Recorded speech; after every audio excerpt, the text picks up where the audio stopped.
श्री कृष्ण चैतन्य प्रभु नित्यानंद श्री अद्वैत गदाधर श्रीवासादि गौर भक्त वृंद।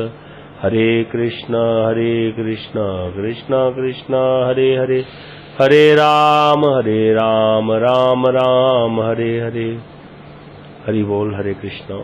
मैं सबसे पहले अपने गुरुपाद पद्म नित्य लीला प्रविष्टों विष्णुपाद अष्टोत्तर श्री श्रीमद भक्ति विज्ञान भारती गोसाई महाराज जी एवं नित्य लीला प्रविष्टों विष्णुपाद अष्टोत्तर श्री श्रीमद भक्ति नारायण गोसाई महाराज जी के अभय चरण कमलों में दंडवत प्रणाम अर्पित करता हूँ। तत्पश्चात शिक्षा गुरुदेव पूज्यपाद पुण्यश्री प्रभु जी, पूज्यपाद बाबा महाराज, पूज्यपाद भक्तिवेदांत श्रीधर महाराज जी के चरणों में मेरा दंडवत प्रणाम।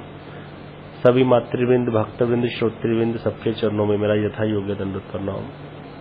हम सब लोग बड़े भाग्य से चैतन्य भागवत की कथा का श्रवण कर रहे हैं, जहाँ पर प्रसंग हो गया था, द्वितीय अध्याय समाप्त हुआ। कैसे भगवान ने श्रीवास जी को दर्शन दिए और उनको नरसिंह रूप में दर्शन दे करके उनके जो डर था, भय था, उसको दूर कर दिया। अब तीसरा अध्याय शुरू होता है। इस अध्याय में महाप्रभु जी मुरारी गुप्त जी पर कृपा करेंगे। मुरारी गुप्त कौन है? ये भी महाप्रभु जी के परिकरों में से ही है मुरारी गुप्त। वैसे इनको हनुमान जी का अवतार बोला जाता है। ये रामलीला में जो हनुमान जी है वही मुरारी गुप्त हैं। तो हनुमान जी का राम जी के बिना कुछ काम नहीं चलता, राम जी का हनुमान जी के बिना नहीं चलता। वही हनुमान जी महाप्रभु की लीला में मुरारी गुप्त के रूप में आए हैं। मुरारी गुप्त को महाप्रभु इस अध्याय में वर्णन आएगा कैसे मुरारी गुप्त के घर गए थे और उनको वराह भगवान के दर्शन कराए थे, वराह मूर्ति प्रकट करके उनको दर्शन दिए थे भगवान ने। और इसके बाद इसी अध्याय में नित्यानंद जी का चरित्र आएगा, नित्यानंद प्रभु का जन्म कहाँ हुआ सारा वर्णन आएगा। फिर नित्यानंद प्रभु महाप्रभु से कैसे आकर के मिले हैं यहाँ पर, क्योंकि सारे भक्त तो हैं यहाँ। धीरे धीरे महाप्रभु ने अपने आपको प्रकाशित करना भी शुरू कर दिया है, तो नित्यानंद प्रभु भी कैसे मिलेंगे वो सारा वर्णन भी इसी अध्याय में आएगा। अभी ये अध्याय शुरू हो रहा है, तृतीय अध्याय। मंगलाचरण में सबकी जय बोल रहे हैं श्री वृंदावन दास ठाकुर जी। जय जय सर्व प्राणनाथ विश्वम्भर, जय नित्यानंद गदाधर ईश्वर, जय जय अद्वैतादि भक्तेर आधीन, भक्ति दान दिया प्रभु उद्धार दीन। एहि मत नवद्वीपे गौरांग सुंदर, भक्ति सुखे वासे लई सर्व परिकर। प्राणहीन सकल सेवक अपनार, कृष्ण बलि कांदे गला धरिया सवार। देखिया प्रभु प्रेम सर्वदास गान, चतुर्थी के प्रभु बेड़ी करे क्रंदन। बता रहे हैं सबके प्राणनाथ श्री विश्वम्भर की जय हो, जय हो। श्री नित्यानंद और श्री गदाधर के ईश्वर की जय हो। अद्वैताचार्य आदि भक्तों के अधीन प्रभु की जय हो, जय हो। हे प्रभु, अपनी भक्ति का दान देकर इस दीन का उद्धार कीजिए। इस प्रकार श्री गौरांग सुंदर नवद्वीप में अपने सब परिकरों के साथ भक्ति सुख के आनंद में बहे जा रहे हैं। जिनको अभी अपने सभी सेवक प्राणों के समान प्रिय हैं, वे प्रभु उनके कंठों से लग लग कर कृष्ण कृष्ण कहते हुए रो रहे हैं। क्या कर रहे हैं? भक्तों के साथ मिल मिल करके रोते हैं कंठ लग लग के। और सेवक कहते हैं, सेवक भी प्रभु के प्रेम को देखकर उनको चारों ओर से घेर करके रोते रहते हैं सारा दिन नवद्वीप में कीर्तन शुरू हो गया। बता रहे हैं सेवकों की तो बात ही क्या, वो तो है ही भगवान के सेवक, भगवान के भक्त हैं, नित्य सिद्ध परिकर हैं। बता रहे सेवकों की तो बात ही दूर रही, महाप्रभु के उस प्रेम को देखकर सूखे काठ और पत्थर भी पिघलकर भूमि में मिल जाते थे। ऐसा प्रेम प्रभु ने प्रकट किया। सभी भक्तवृंद अपने धन पुत्र और ग्रह आदि को छोड़कर प्रभु के साथ दिन रात कीर्तन करते रहते हैं। हर समय कीर्तन चलता रहता था नवद्वीप में। बता रहे हैं अब तो गौरचंद्र श्री कृष्ण भक्ति में हो गए हैं। वे जब जैसी कथा सुनते हैं तब उसी भाव में तन्मय हो जाते हैं। अब महाप्रभु ने कोई श्लोक सुना, मान लो नरसिंह भगवान का कोई श्लोक सुना, तो नरसिंह आवेश में आके उस तरह की बात बोलने लग जाते थे कि मैं छोड़ूंगा नहीं हिरण्यकश्यप को। ऐसे ही जिस भाव की कोई जैसी भी कोई कथा सुनते थे उसी भाव में तन्मय हो जाते थे। बता रहे जब प्रभु दास भाव में रोते हैं तो दो प्रहर तक नेत्रों से ऐसी अश्रुधाराएं बहती हैं कि कोई रोक ही नहीं सकता। और फिर एक एक प्रहर तक हंसते ही रहते हैं, फिर कभी मूर्छित हो जाते हैं। ये सारे क्या है? भाव दशा के विकार हैं। रोमांच, अश्रु, पुलक, मूर्छा होना। तब एक प्रहर तक कहते श्वास का ही नहीं पता चलता था कि श्वास चल भी रहा है कि नहीं। फिर क्षण क्षण में जब ऐश्वर्य भाव प्रकट हो जाता था प्रभु के अंदर, तो बड़े स्वाभिमान के साथ खड़े होकर बैठ जाते और बोलते थे मैं वही हूं, मैं वही हूं, मैं वही हूं। अरे वह बूढ़ा नाड़ा कहाँ गया? नाड़ा किसको बोल रहे हैं? अद्वैताचार्य जी को, जिन्होंने हुंकार करके प्रभु जी को बुलाया था। हमने पढ़ा था ना, श्रुतिया छीनु क्षीर सागर भीतरे निद्रा भंग हईलमोर नाड़ा हुंकारे। प्रभु ने आके बोला था मैं तो क्षीर सागर के अंदर सो रहा था आराम से। ये नाड़ा जो अद्वैताचार्य है इसने ऐसी हुंकार करी कि मुझे क्षीर सागर छोड़ करके, वैकुंठ छोड़ करके यहाँ आना पड़ गया। तो बोल रहे भाई बूढ़ा नाड़ा कहाँ गया जो मुझे यहाँ लेकर के आया है, क्योंकि यहाँ पे इस लीला में भी क्या हुआ, अद्वैताचार्य जी ने एक बार तो स्तुति जबकि कर दी है गौण रूप से प्रभु की, लेकिन ये बात किसी को भी पता नहीं चली। तो अद्वैताचार्य जी मन में ये सोच करके कि अगर ये मेरे प्रभु हैं तो मुझे दोबारा बुलाएंगे, तो इसीलिए अद्वैताचार्य जी छोड़ करके नवदीप शांतिपुर चले गए थे अपने निवास स्थान। अभी अद्वैताचार्य जी शांतिपुर में है, अभी यहाँ पे नहीं है। तो कह रहे बूढ़ा नाड़ा कहाँ चला गया जो मुझे यहाँ लेकर आया है। अब मैं प्रत्येक घर में भक्ति रस का वितरण करूंगा, क्योंकि अद्वैताचार्य जी तो इसी चीज के लिए बुलाया था भगवान को। फिर अचानक उसी समय कृष्ण रे बाप रे ऐसा कहकर रोने लगते महाप्रभु और अपने केशों से अपने पैरों को बांधने लगते हैं। कभी ब्रज से कभी उनका भाव कैसा जाता है, जैसे अक्रूर जब आए थे कृष्ण को लेने। अक्रूर कौन है, ये मंत्री थे यहाँ पर कंस का जो महल था वहां पर, और ये वहां से आए थे सेनापति के रूप में। यहाँ पर अक्रूर जो थे इनकी वृषिक वंशियों के साथ बहुत ज्यादा अच्छी बनती थी यादवों के साथ, तो इसीलिए कंस ने इनको भेजा था कि अक्रूर जी की बात मान करके कृष्ण को जरूर भेजेंगे। तो इसीलिए अक्रूर जी कृष्ण को लेने आए थे, कहां पर, नंदगांव में। तो अक्रूर जी के भाव में आ जाते थे, और ऐसे भाव में आ जाते थे। अक्रूर जी ने कई श्लोक पढ़ करके भगवान की बड़ी सुंदर स्तुति की थी जब ब्रज आए हैं अक्रूर जी। तो ब्रज से जाते समय जो अक्रूर जी के मन में भाव उठ रहे थे, अक्रूर जी ने बड़े सुंदर भाव उठ रहे थे कि वो मेरे प्रभु जो है वो मुझे पहचान लेंगे या नहीं, क्या वो मुझे चाचा चाचा कह करके संबोधित करेंगे, मेरा हाथ पकड़ लेंगे। तो जैसा जैसा उन्होंने सोचा था वैसा ही कृष्ण ने किया भी था। तो यहाँ पर अक्रूर जी के भाव में डूब जाते हैं महाप्रभु, और ऐसा होता था, ऐसे तन्मय हो जाते थे कि करते अपने आप को भूलकर अक्रूर की भांति ही वचन बोलने लगते हैं। वे कहते हैं, हे नंद जी, रामकृष्ण को मथुरा ले जाओ, चलकर राजा का धनुर्यज्ञ महोत्सव देखो। इस प्रकार से नाना प्रकार के भावावेश में नाना प्रकार की बातें कहते रहते महाप्रभु। और वैष्णव जन यह देखकर बड़ा ही आनंद होता उनको, वैष्णव को आनंद धारा में बहते जाते, क्योंकि ऐसा कोई भक्त सामने, उनको तो पता नहीं अभी ये भक्त है या भगवान है, लेकिन महाप्रभु तो भक्तावेश में है, तो उनको तो भक्ति लग रहे हैं सभी वैष्णव को, जो गदाधर पंडित हैं सभी हैं। तो उनको तो इतना आनंद होता था ऐसा देखकर, वो तो चाहते थे कोई भक्त आ जाए और हमारा उद्धार हो जाए। जितने भी भक्त होते हैं उनको हर समय यही एक खोज लगी रहती है। हर वैष्णव, हर साधक एक परीक्षित की तरह है। परीक्षित जो कौन, जो परीक्षा करता रहता है कि मुझे कोई संत मिल जाए, मुझे कोई वैष्णव मिल जाए जिसका अनुगत्य करके मैं आगे निकल जाऊं। बस हर व्यक्ति अनुगत्य करना चाहता है। प्रभु जी ये बात बहुत बोलते हैं कथा में कि हर व्यक्ति अपने आप को सरेंडर करना चाहता है, अनुगत्य करना चाहता है। लेकिन प्रॉब्लम ये होती है कि जहां भी जाते हैं कुछ दोष नजर आते हैं या कुछ अपनी ही कमियों के कारण साधक जो है अपना मन टिक नहीं सकता उसका। यद्यपि क्या है, हर व्यक्ति चाहता है कि मैं सरेंडर कर दूं और अपने आप को पूरा बेच दूं किसी के हाथ, और फिर मैं उनके पीछे लग करके भजन करके आगे बढ़ जाऊं, जो भजन मार्ग में रत हैं, जो भजन में आगे बढ़ना चाहते हैं। तो इसीलिए जो जितने भी यहाँ वैष्णव थे वो तो बड़े ही प्रसन्न हो गए, क्योंकि वो तो पहले ही महाप्रभु को यह देख करके बड़ा बोलते थे। जब महाप्रभु बड़े उदंड थे, पहले वर्णन आता है जब चंचल निमाई का, तो इतना पांडित्य देख करके सब सोचते होते थे, गदाधर पंडित, मुकुंद, श्रीवास जी, अगर ये भक्त बन जाए तो क्या होगा, कभी इसका साथ नहीं छोड़ेंगे। इतना बड़ा पंडित और इतना ज्ञान है इसको, लेकिन ये भक्ति नहीं करता, कृष्ण कृष्ण बोलता नहीं है, कृष्ण के प्रति इसके मन में अनुराग नहीं है। अगर ये भक्त बन जाए ना तो इसका साथ ना छोड़ेंगे। क्यों? क्योंकि भक्ति जो है वो सबसे बड़ी वस्तु है। तो यहाँ पर बताया गया कि सारे भक्त जो है वो आनंद में मगन है, उनको कोई ऐसे लगता नहीं था। अब जो पाखंडी है उनको क्या लगता था कि महाप्रभु जो है निमाई क्या है, पागल हो गया है, बोलते थे इसको वायु रोग हो गया है।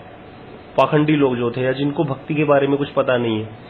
अभी यहाँ बता रहे हैं एक दिन क्या हुआ, जैसे बता रहे हैं ना, किसी भी कोई भी श्लोक सुनते हैं या कुछ भी बात सुनते हैं तो महाप्रभु से आवेश भाव में आ जाते थे। एक दिन महाप्रभु ने वराह अवतार का एक श्लोक सुन लिया। उस श्लोक को सुनते ही गरजते हुए मुरारी गुप्त के घर की ओर चल दिए महाप्रभु। मुरारी गुप्त के घर की ओर चल गए और वहां पे क्या देखा, अब बता रहे कि मुरारी गुप्त क्या है, प्रभु के हृदय में मुरारी गुप्त के प्रति प्रेम था। कैसा प्रेम था? जैसा प्रेम हनुमान जी के प्रति है राम जी का। अब राम जी का कैसा प्रेम है हनुमान जी के प्रति? बड़ा ही प्रेम है, हर बात में हनुमान जी को याद करते हैं। बोलते हैं ना, दुनिया चले ना श्री राम के बिना, राम जी चले ना हनुमान के बिना। तो यहाँ पर मुरारी गुप्त के प्रति भी प्रभु का वैसा ही प्रेम है। अब महाप्रभु जब पहुंचे हैं मुरारी गुप्त के घर में तो उन्होंने बड़े ही आदर भाव से प्रभु के चरणों की वंदना की, एक भक्त के रूप में कि भक्त आए हैं मेरे घर। और प्रभु बोलते हैं शुकर शुकर, ऐसा कहते हुए आगे चले गए। और ऐसा सुनकर मुरारी गुप्त तो समझ नहीं पा रहे ना, अभी उनको तो पता नहीं है अब क्या कृपा होने वाली है, क्या है ये। तो एकदम से स्तंभित से हो गए, वो चारों देखने लगे ये क्या हो रहा है। तभी क्या हुआ, महाप्रभु अंदर विश्वम्भर जो है विष्णु मंदिर में प्रवेश कर गए। उनके घर में जो मंदिर था उन्होंने सामने ही क्या देखा, जल से भरा एक बड़ा सुंदर एक जल कलश देखा महाप्रभु ने। अब ऐसा देखते ही प्रभु ने क्या किया, वराह रूप धारण कर लिया। वराह रूप धारण करके प्रभु का शरीर जो है, आकार जो है परिवर्तित हो गया वराह रूप में। तो ऐसे चतुष्पाद जो है वराह, मतलब चारों पैर जिसके वराह के हैं, ऐसा स्वरूप। दो वराह अवतार हुए हैं, द्विपाद वराह और चतुष्पाद वराह। द्विपाद वराह में दो पैर ही उसके वराह जैसे हैं और दो नहीं है, बाकी हाथ ऊपर विष्णु भगवान जैसे स्वरूप ऐसा है। लेकिन चतुष्पाद वराह की चारों पैर जो है वो वराह के हैं। तो महाप्रभु ने यहाँ पे चार चतुष्पाद वराह का स्वरूप दिखाया है और ईश्वर भाव में उस जल के कलश को अपने दांतों से उठा लिया और चारों गुणों को प्रकट करते हुए यज्ञ वराह गरजने लगे। उन्होंने कहा, मुरारी मेरी स्तुति करो। अब मुरारी गुप्त जी एकदम से समझ गए ये क्या है। मतलब पहले तो उनको पता ही नहीं चल रहा कि उनको तो भाव हृदय में क्या है, निमाई कौन है, हमारे सामने ही जन्म हुआ है, जगन्नाथ मिश्र जी का पुत्र है, शची इसकी माता है, और ये ऐसे करके अब वैसा वाला एक भाव है उनका कि हाँ ये भक्त हैं। लेकिन अभी मुरारी गुप्त के सामने प्रभु ने अपने आप को प्रकट कर दिया और ऐसे ही कहते एकदम से जैसे ही बोले, गरजते हुए भरा भगवान बोले मेरी स्तुति करो। इस अपूर्व दर्शन से मुरारी गुप्त तो स्तब्ध हो गए, क्या बोले कुछ समझ नहीं आ रहा, क्या स्तुति करें, मुख से कुछ बोल ही नहीं निकल रहा उनके। तो प्रभु ने कहा, बोलो बोलो, कोई भय नहीं है, इतने दिन तक तुम्हें मालूम नहीं था कि मैं यहीं पर हूं, अब ये बोल रहे हैं। तो यहाँ पे मुरारी गुप्त बोलेंगे, सोई जाने जई देई जनाई। प्रभु आपको कौन जान सकता है, जिसको आप जना दो वही आपको जान सकता है। तो यहाँ पर मुरारी गुप्त कहते हैं प्रभु को, जो प्रभु कहते हैं कि क्यों डरते किससे हो, मेरी स्तुति करो, तुम्हें पता नहीं चल रहा कि मैं इतने दिन से यहीं पर हूं तुमने। तो कामते हुए मुरारी गुप्त जी विनयपूर्वक कहने लगे, प्रभु आपकी जो स्तुति है वे आप ही जानते हैं। एक फन पर अनंत ब्रह्मांडों को धारण करने वाले शेष जी अपने सहस्त्र मुखों से आपकी स्तुति करते रहते हैं, तब भी वे आपकी महिमा का अंत नहीं पाते हैं। ऐसा स्वयं भगवान शेष जी अपने सहस्त्र मुखों से आपकी स्तुति करते रहते हैं। कहते क्या कि भगवान जो शेष है अनंत कोटि ब्रह्मांडों को धारण करके बैठे, लेकिन कैसे, एक फन पर अनंत कोटि ब्रह्मांडों को धारण करके बैठे शेष जी। वो शेष क्या है, भगवान के एक अंश है। तो बता रहे वो शेष जो है हर समय अपने सहस्त्र मुखों से आपकी स्तुति करते रहते हैं, वो भी आपकी महिमा का अंत नहीं पाते, तो मैं आपकी क्या स्तुति करूंगा जब वो नहीं आपकी।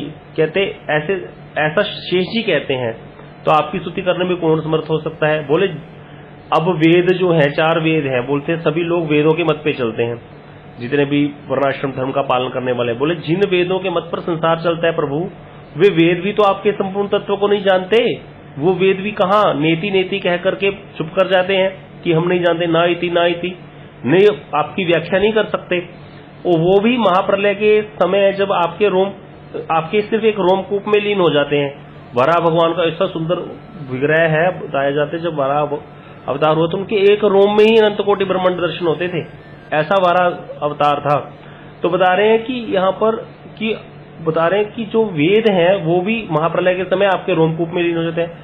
तो आप उस समय क्या होता है, आप अकेले ही शेष रह जाते हैं। उस समय आप जो भी कुछ करते हैं उसको कहिए तो सही, वेद कैसे जान सकते हैं, क्योंकि वेद तो आपके में अंदर ही समा गए, वो आपको कैसे जानेंगे। किसी व्यक्ति को, किसी वस्तु को जानने के लिए उस व्यक्ति और वस्तु का जो आकार है, उसकी बुद्धि है और उसका परिमाण है वो ज्यादा होना चाहिए। जैसे अगर कोई व्यक्ति कमरे के भीतर समा गया तो नेचुरल है वो व्यक्ति कमरे से छोटा है। अगर कोई व्यक्ति उस कमरे को पूरा जानना चाहता है तो वो कमरे के बाहर खड़ा होकर के देखेगा, तब तो समझेगा ना। तो इसीलिए वेद तो अंदर समा गए प्रभु के, तो वो कैसे जानेंगे प्रभु को। इसीलिए बोल रहे हैं कि वो वेद भी कैसे आपको जान सकते हैं। इसीलिए आप ही केवल अपने आप को जनाते हैं और आप ही अपने आप को जानते हैं, और आपकी कृपा से ही कोई व्यक्ति आपको जान सकता है। ये बात ब्रह्मा जी ने भी बोली थी, जानामी जनामी प्रभु की, मैं नहीं जानता आपको। मनसा वपुषा वाचा वैभवम तम अगोचरम, कि मन आपकी मन का वैभव, आपकी वाणी का वैभव, आपके तन का वैभव, ये अगोचर है, इसको कोई जान नहीं सकता। तो बता रहे हैं ऐसे जो आप हैं, आपकी स्तुति करने से भला मेरा क्या, आपकी स्तुति क्या करूंगा मैं, मेरा क्या अधिकार है। इतना कहकर वो रोने लगे। मुरारी गुप्त बड़े भक्त हैं और बार बार नमस्कार करने लगे। प्रभु को तो क्या कर सकते हैं, नमस्कार कर सकते हैं हम और कुछ नहीं कर सकते। और वराह भगवान मुरारी गुप्त के वचनों से प्रसन्न हुए और फिर वेदों के प्रति क्रोध करते हुए बोले, क्योंकि उन्होंने वेद की बात कह दी ना। अब महाप्रभु की बात वो हृदय में घुस गई वेद की, कि वेद आपको जान नहीं सकते, ऐसे बोला था। तो महाप्रभु कहते हैं, अरे वेद क्या जानेंगे मुझे, वेद क्या बखान करते हैं। वेद कहते हैं कि भगवान के हाथ नहीं है, भगवान के, ऐसा वेदों में कहीं की वर्णन है कि वो बिना हाथों के कई कार्य करता है, बिना पैरों के चलता है, वो ब्रह्म ऐसा है, वो ब्रह्म बिना नाक के सूंघता है, तो अर्थात उसका अर्थ जो मायावादी लोग हैं वो वैसा ले लेते हैं, जो निर्विशेषवादी हैं कि उस ब्रह्म का कोई आकार नहीं है, तो वो तो बिना नाक के सूंघता है, बिना हाथ के कई प्रकार के कर्म करता है। ऐसी चौपाइयां भी रामचरितमानस में तुलसीदास जी लिखते हैं, बिन पद चली सुनी बिनु काना, कर बिनु करी कर्म विधि नाना, कि वो बिना पैर के चलता है, हाथ के बिना कई प्रकार के कर्म करता है, तो वो वेद की वाणी है। तो बता रहे हैं महाप्रभु यहाँ पे, हस्त पद मुख मोर नाहिक लोचन एमत वेद मोर करे विडम्बन। अरे मेरे हाथ नहीं है, मेरा पैर नहीं है, मेरा मुख नहीं है, मेरे नेत्र नहीं है, एमत वेद मोर करे विडम्बन, वेद मेरी विडंबना करते हैं, ऐसा बोल करके। अरे वेद क्या मुझे जानेंगे, ऐसा कहकर वेद मेरी विडंबना करते बोलते हैं। फिर एकदम से महाप्रभु को याद आ गया, कौन, एक भक्त थे, वो बाद में भक्त बन गए, पहले मायावादी थे, उनका नाम था प्रकाशानंद। तो वो प्रकाशानंद जो थे वो वेदों की व्याख्या करते थे इस प्रकार की, कि ब्रह्म का कोई रूप थोड़ी है। वो काशी में बैठा करके 60-60 हजार शिष्यों को पढ़ाते थे, और बहुत ही लोगों को उन्होंने पीछे लगा रखा था, और ब्रह्म की व्याख्या निर्विशेष व्याख्या करते थे, और बहुत बड़े मायावादी संत थे। तो इसीलिए महाप्रभु बोलते थे, काशी ते पढ़ाए बेटा प्रकाशानंद, से बेटा मोर अंग, से बेटा करे मोर अंग खंड खंड, कि काशी में मेरा बेटा है। बेटा क्यों बोला, क्योंकि ममे वंश जीवलोक के जीवभूत सनातन जीव भगवान का ही अंश है, कोई भी भगवान से तो बाहर है नहीं, लेकिन हाँ उसको ज्ञान नहीं है वो वाला पूर्ण। तो इसीलिए कहते हैं काशी से पढ़ाए बेटा प्रकाशानंद, की काशी से में बेटा प्रकाशानंद पढ़ाता है। पढ़ाता क्या है, मेरे शरीर के खंड खंड करता है, अर्थात क्या करता है, चाकू से मेरे को काटता है, क्योंकि क्या बोलता है कि भगवान का रूप नहीं है, उनके नेत्र नहीं है, उनके हाथ नहीं है, तो क्या कर रहा है, एक तरह से काट ही तो रहा है। तो इसीलिए क्या बोल रहे हैं, बखाने वेद मोर विग्रह न माने, वेद की व्याख्या करता है और मेरे विग्रह को नहीं मानता। तो ऐसे ऐसे उसको मैंने क्या किया, बोले मैंने उसको क्या किया, मेरे विग्रह को ना मानने के कारण, ऐसी उसकी व्याख्या के कारण मैंने उसके समस्त अंगों में कोड़ कर दिया। महाप्रभु कहते हैं उसके सारे अंगों में कोड़ हो गया, फिर भी उसकी आंखें नहीं खुलती हैं। मेरे जो पवित्र अंग हैं सर्व यज्ञ में हैं, जिन मेरे अंगों के स्पर्श से पुण्य और पवित्रता की प्राप्ति होती है, उन्हें वह बेटा मिथ्या कहने का साहस कैसे करता है। अरे मुरारी गुप्त सुनो, मैं तुम्हें सार बात बताता हूँ, वेद में भी जो गुप्त है उसे मैं तुम्हारे सामने प्रत्यक्ष करता हूँ। मैं यज्ञ भरा सब वेदों का सार हूँ, मैंने ही पूर्व काल में पृथ्वी का उद्धार किया था। अब यहाँ भगवान यज्ञ मूर्ति राह भगवान है, इनकी जो महिमा है उसका गान कर रहे हैं, क्योंकि भगवान के तो सारे अवतार ही पूर्ण है। पूर्णमुदच्यते पूर्णस्य पूर्णमादाय पूर्णमेवावशिष्यते, कि पूर्ण में सब कुछ पूर्ण ही रहेगा। तो यहाँ पे महाप्रभु कह रहे हैं कि मैंने ही इस वराह रूप में पहले पृथ्वी का किसी समय उद्धार किया था। ऐसा कह करके महाप्रभु जी ने बताया। तो बता रहे अभी जो मेरा ये अवतार हुआ है, कौन सा अवतार, महाप्रभु जी का अवतार जो गौर अवतार है। अब इस अवतार के बारे में बोल रहे हैं कि मेरा जो यह अवतार है यह संकीर्तन के प्रचार के लिए हुआ है। किनके कारण, अद्वैताचार्य जी की प्रार्थना के कारण। भगवान को आना था लेकिन अद्वैताचार्य जी ने जल्दी बुला लिया। तो बोल रहे हैं मैं भक्तजनों की रक्षा के लिए दुष्टों का संहार करूंगा, अपने सेवक से द्रोह को मैं सहन नहीं करता हूं, वह द्रोही चाहे मेरा पुत्र ही क्यों ना हो उसे भी मैं मार डालता हूं। यहाँ पर प्रभु क्या कह रहे हैं, वैष्णव अपराध से बचने की बात कह रहे हैं क्या, कि मैं भक्तों की रक्षा के लिए, हर जगह बात यही आएगी, भगवान ने क्यों अवतार लिया, भक्तों की रक्षा के लिए, भक्तों के साथ आनंद विधान करने के लिए, और दुष्टों का संहार तो गौण कार्य है। तो इसीलिए पहले भी बताया था, एक बार श्लोक आया था पद्म पुराण में, भगवान कहते हैं कि मुहूर्ते नाम हर्तुम शक्तो यद्यपि दानवान मद भक्ता नाम विनोदार्थम करोमि विविधा क्रीड़ा, कि मैं तो एक मुहूर्त में सारे जितने भी पृथ्वी दानव है उनका एक मुहूर्त में संहार कर सकता हूँ, लेकिन अपने भक्तों के साथ आनंद लेने के लिए करोमि विविधा क्रिया, कई प्रकार की अलग अलग लीलाएं करता हूँ, जिससे क्या करता हूँ, भक्तों के आनंद का विधान करता हूँ। तो यहाँ पर भी यही कह रहे हैं प्रभु कि मैं क्या करता हूँ, दुष्टों के संहार के लिए और भक्तजनों की रक्षा के लिए आता हूँ, और उस रक्षा के समय मैं अपने सेवक के द्रोह को कभी सहन नहीं करता।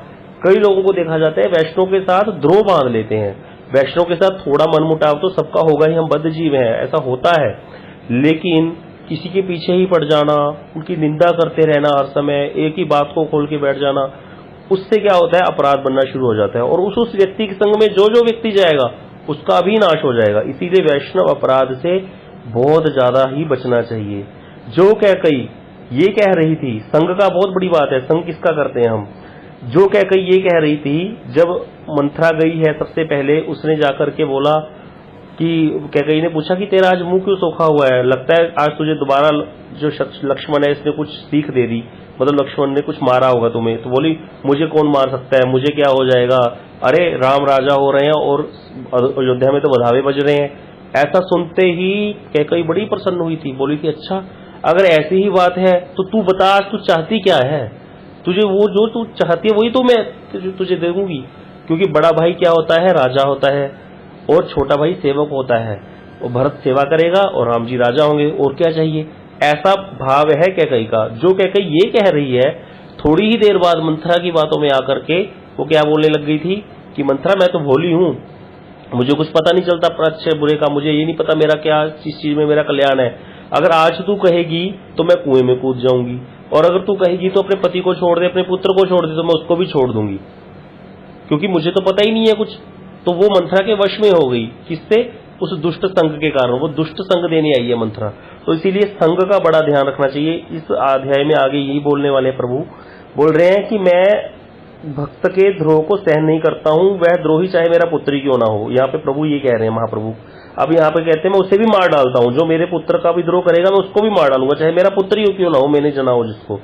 अपने सेवक के लिए मैं अपने पुत्र को भी मार देता हूं। मुरारी गुप्त, यह मैं मिथ्या नहीं कह रहा हूं, ध्यान देकर सुनो। महाप्रभु आगे कह रहे हैं कि ये बात ये समझना कि ये मैं ऐसे ही बोल रहा हूं। अब वहां पर महाप्रभु यहाँ पे प्रमाण देंगे, बोलते हैं कि जिस समय मैंने पृथ्वी का उद्धार किया था उस समय मेरे स्पर्श से पृथ्वी के गर्भ ठहर गया था। हुआ क्या था, एक दैत्य था, वो जो पृथ्वी देवी उसको पता था, वो चाहता था मैं विष्णु के साथ युद्ध करूं, लेकिन विष्णु उसको युद्ध करने के लिए मिल नहीं रहे थे, हिरण्याक्ष। तो उसने कहा पृथ्वी ठाकुर को बड़ी प्यारी है, तो उसने पृथ्वी को जाकर के पाताल लोक में छुपा दिया था। अब पृथ्वी जब छुप गई पाताल लोक में तो हाहाकार मच गई। तो ठाकुर जी ने क्या किया, वाराह रूप धारण कर लिया। वाराह रूप धारण करके, वाराह रूप धारण क्यों किया, क्योंकि जो सुअर होता है उसकी सूंघने की शक्ति बड़ी तेज होती है, वो सूंघ सूंघ की चीज। तो प्रभु सूंघ सूंघ के ऐसे वाराह भगवान जी तो लीला करते हैं ना, तो बड़ा सुंदर वाराह रूप लिया और सूंघ सूंघ करके पृथ्वी को ढूंढते हैं। इतने में वो हिरण्याक्ष मिल गया रास्ते में, और उसके साथ प्रभु ने युद्ध किया। उसने ललकारा प्रभु को, युद्ध करके प्रभु ने उसको मार दिया एक तमाचे में ही। पहले तो उसके साथ काफी देर युद्ध करते रहे, खेल खेलते रहे। जब शाम का समय आ गया तो देवता लोग हाय हाय करने लगे, प्रभु अभी दैत्यों का ये संधि का समय है, शाम का संध्या वेला है, दैत्यों का बल बढ़ जाएगा, अब इसको ज्यादा मत खिलाओ, अब इसको मारो। पहले तो प्रभु ऐसे दिखा रहे थे, कभी हाथ से गदा छूट गई, कभी कुछ हो गया, ऐसे जैसे उसके वार करने से प्रभु के भी वार हो रहा है। लेकिन थोड़ी देर बाद जब देवताओं ने स्तुति करी भगवान की और प्रार्थना की, प्रभु इसको मार दो, हम डर रहे हैं, तो ठाकुर जी के जैसे ही निकट आए, प्रभु ने छोटे से ऐसे थोड़ा तमाचा मार दिया, ऐसी टाइम खून की उल्टियां करता हुआ मर गया वो हिरण्याक्ष। उसके बाद प्रभु ने पृथ्वी देवी को जो है उठा करके अपने जो सींग है, जो जंगली सूर होता है उसके सींग होता है, उसके सींग के ऊपर रख लिया था, और उसको लेकर के बाहर आए हैं जब, तो बड़ी स्तुति की है सभी देवताओं ने, फूल वर्षा की है, बड़ा ही सुंदर। उस समय पृथ्वी देवी पहले बहुत डर रही थी, लेकिन जैसे ही भगवान का स्पर्श पाया पृथ्वी देवी को गर्भ हो गया। तो यहाँ पे बता रहे हैं उस समय पृथ्वी मेरे स्पर्श से गर्भवती हो गई थी, और उस गर्भ से पृथ्वी के नरक नाम का बड़ा बलवान पुत्र उत्पन्न हुआ था। ये किसका पुत्र हुआ, पृथ्वी और भगवान का पुत्र हुआ। पृथ्वी देवी भूदेवी है, अगर साउथ इंडिया कोई जाएगा दर्शन करने तो वहां भूदेवी और पद्मावती दोनों, श्रीदेवी और भूदेवी दोनों भगवान जो श्री निवास जी हैं, क्या बोलते हैं उनको, वेंकटेश्वर भगवान, उनके हृदय में वहां वक्षस्थल में वास करती है दोनों देवियां, श्रीदेवी और भूदेवी। तो ये वही भूदेवी है, भगवान की पत्नी है पृथ्वी देवी। तो यहाँ पर पृथ्वी देवी के और भगवान के जो पुत्र हुआ उसका नाम था नरकासुर, बड़ा बलवान था। भगवान बोल रहे हैं उस अपने पुत्र को मैंने धर्म का सब तत्व समझा दिया था, मतलब मैंने उसको धर्म भी सिखाया था, और फिर मेरा जो पुत्र था वो महाराज बन गया, मतलब वो एक राज्य का बहुत बड़े राज्य का राजा था। उसके बाद कहते हैं वो देव द्विज गुरु और भक्तों का पालन करता था, मतलब कि बड़ा अच्छा था, देवों की पालन करता था, द्विजों का पालन करता था, गुरु और भक्तों का पालन करता था। परंतु दुर्भाग्यवश वह दुष्ट संग में पड़ गया। उसने किसका संग करना शुरू कर दिया, बाणासुर, नरकासुर ने ऐसे दुष्ट राजाओं का संग करना शुरू कर दिया, जो कि बड़े ही विष्णु विरोधी थे और अपने बल के घमंड से चलते थे। तो ऐसे बाणासुर के दुष्ट संग से उसके ऊपर क्या हो गया, द्रोह का रंग चढ़ गया, भक्तों से द्रोह करने लग गया। तो उसने बहुत भक्तों को कष्ट दिया। किसने, नरकासुर ने भी बहुत भक्तों को कष्ट दिया। और परंतु मैं तो अपने सेवक के प्रति अपनी हिंसा सहन नहीं कर सकता, भगवान कहते हैं, इसीलिए कहते हैं सेवकों की रक्षा के लिए मैंने अपने पुत्र नरकासुर को काट डाला। अब ये कथा आती है, क्या हुआ था कि जब पृथ्वी के गर्भ ठहरा था ना और नरक नाम का पुत्र उत्पन्न हुआ, उसी समय आकाशवाणी हुई कि इसका पिता इसको मारेगा। जब ऐसी आकाशवाणी हुई तो पृथ्वी देवी बड़ी प्रार्थना करने लगी, रोने लगी, प्रभु आप अपने पुत्र को ही मार दोगे, ये तो गलत बात है, ऐसे नहीं, आप मुझे वरदान दो, आप इसको मारोगे नहीं। तो वहां पर प्रभु वरदान दे देते हैं पृथ्वी को, वराह भगवान, की देखो पृथ्वी, मैं इसको अपने आप से नहीं मारूंगा, जब तुम मुझे बोलोगी तभी मैं इसको, आप जब आज्ञा दोगी तभी आपके कहने पर ही उसको मैं मारूंगा, ऐसे मैं इसको मारूंगा नहीं। तो ऐसा बोल दिया था प्रभु ने। अब क्या हुआ, जब कृष्ण अवतार हुआ उस समय जो सत्यभामा थी वो पृथ्वी देवी का ही अंश थी। तो एक दिन भगवान उनको लेकर के जा रहे थे और रास्ते में इसने, नरकासुर ने भगवान के साथ युद्ध शुरू कर दिया, देवताओं की मदद करने जा रहे थे भगवान। उस समय उस नरकासुर ने बहुत ज्यादा कष्ट दिया प्रभु को। उस समय जो बैठी थी पीछे सत्यभामा रथ पे, उन्होंने बोला बार बार, प्रभु इस दुष्ट को, इस आतताई को मार दो, इस आतताई को मार दो। तब प्रभु ने उसको मारा था फिर। तो इसीलिए प्रभु बता रहे हैं, क्योंकि उसने क्या किया, भक्तद्रोह किया, तो मैंने उसको, नरकासुर को काट डाला था, तो मैं अपने भक्त के लिए अपने पुत्र को भी मार सकता हूं, अपनी भुजा तक काट सकता हूं। ये भगवान ने सनकादि ऋषियों के प्रसंग में बोला कि अगर मेरी भुजा भी भक्त का अपराध करेगी तो मैं उस भुजा को भी काट दूंगा। तो बोले तुमने मेरी जन्म जन्म में बड़ी सेवा की है। प्रभु के वचनों को सुनकर मुरारी गुप्त बड़े ही आनंद में विह्वल होकर रोने लगे और मुरारी गुप्त के साथ जो है उन्होंने बड़ी स्तुति की भगवान की। अब यहाँ पर वृंदावन दास ठाकुर जी कह रहे हैं, मुरारी गुप्त के साथ श्री गौरचंद्र की जय हो, जय हो। सेवकों की रक्षा करना ही जिनका धर्म है, उन यज्ञवरा भगवान की जय हो। इस प्रकार प्रभु गौरचंद्र सब सेवकों के घर घर जाकर कृपा पूर्वक अपने स्वरूप को प्रकट करने लगे। पहले किस पर कृपा करी? श्रीवास जी पर। अब किस पर कृपा कर दी? श्री मुरारी गुप्त पर। श्रीवास जी को नरसिंह रूप में दर्शन दिए। नरसिंह भगवान ने क्या किया था? प्रकट होकर के सबका डर दूर कर दिया था, ऐसा हिरण्यकशिपु को मारा था। इसी प्रकार वो जो श्रीवास जी डरे हुए थे कि राजा की नौका आएगी पकड़ के ले जाएंगे, तो इसीलिए उस डर को दूर कर दिया भगवान ने। और नरसिंह भगवान का पूजन कर रहे थे, नरसिंह रूप में दर्शन दे दिए। यहाँ वराह भगवान में क्यों दर्शन दिए वराह रूप में? क्योंकि एक श्लोक सुन लिया महाप्रभु ने। श्लोक सुनते आवेश में आकर मुरारी गुप्त जी पर आकर कृपा कर दिए। अब बता रहे हैं अब जैसे ही इनके सामने प्रकट कर दिया तो सेवकों के हृदय में भी अपने प्रभु को पहचान करके क्या हो गया, बड़ा ही आनंद हो गया हृदय में, परमानंद से पूर्ण हो गए सबके हृदय। अब तो कोई भी भक्त पाखंडियों का भय ही नहीं करता था। पहले तो बड़ा डर लगता था पाखंडियों से। पाखंडी क्या बोलते थे इनको? बोलते थे तुम जो ये विष्णु हरि हरि करते हो ना, तुम्हारा सारा कुछ हरण हो गया है। अरे देखो लोग चंडी की पूजा करते हैं, शिव जी की पूजा करते हैं, कैसे बढ़िया हाथियों पे चलते हैं। तुम लोग हरि हरि करते रहते हो, सारा हरण हो गया तुम्हारा, सब कुछ हरण हो गया, तुम्हारे पास कुछ है ही नहीं। तुम्हारी धोती में भी जो है फटी हुई धोती है, उसमें टूक लगे हुए हैं, ऐसे बोलते थे। तो ये पाखंडियों के वाक्य जो थे इनके कानों को बड़े ही बुरे लगते थे भक्तों के। लेकिन अब कोई भक्त नहीं डरता था। सब हाट घाट में सब जगह ऊंचे स्वर से कृष्ण कृष्ण गा रहे हैं और सब भक्त प्रभु के साथ मिलकर के बड़े आनंद से रात दिन कीर्तन कर रहे थे। और एक नित्यानंद नहीं प्रभु नहीं है, नित्यानंद को छोड़कर सब भक्त प्रभु से आ मिले। और लेकिन प्रभु जो है अपने भाई को ना देख करके बड़े ही दुखी थे। तो आगे कथा आएगी नित्यानंद प्रभु का प्रसंग, वो हम अगली बार श्रवण करेंगे। वांछा कल्पतरुभ्यश्च कृपा सिंधुभ्यश्च पतितानां पावनेभ्यो वैष्णवेभ्यो नमो नमः।